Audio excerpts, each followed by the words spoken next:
आपने हाल ही में एक सन ऑफ बिहार मनीष कश्यप को अपनी पार्टी में शामिल किया है। उनके कई पुराने ट्वीट लोग निकाल करके कह रहे हैं कि ये उनकी सोच है। क्या ये जनसुराज की विचारधारा है? क्या ये एक एग्जाम्पल आप सेट करना चाहते हैं बिहार के लिए और देश के लिए? आप तो उत्तराखंड की है, गंगा वहां से निकलती है और वहां सैकड़ों नदियां, छोटी बड़े नदियां बंगाल आते आते गंगा में समाहित होता है।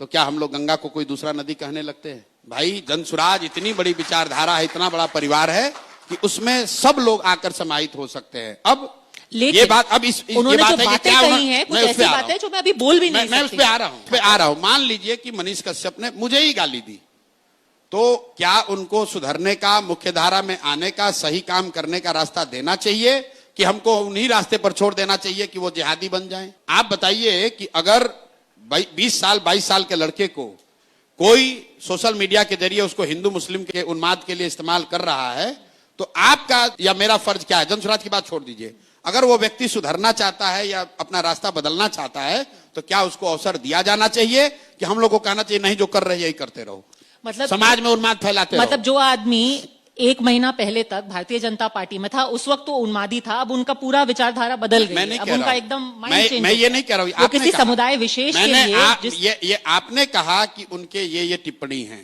तो गांधी जी के साथ बाबा साहब भी साथ में काम किए।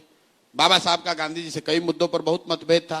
सुभाष चंद्र बोस जी उनके साथ काम किए, उनका भी कई मतों पर उनसे गांधी जी से सहमति नहीं थी। बहुत सारे लोग ऐसे थे जिनकी सहमति नहीं थी। जो कांग्रेस थी आजादी से पहले, मैं बार बार कहता हूं कि जनसुराज एक मायने में आजादी से पहले जो कांग्रेस की व्यवस्था थी, उस तरह की व्यवस्था बनाने का प्रयास है।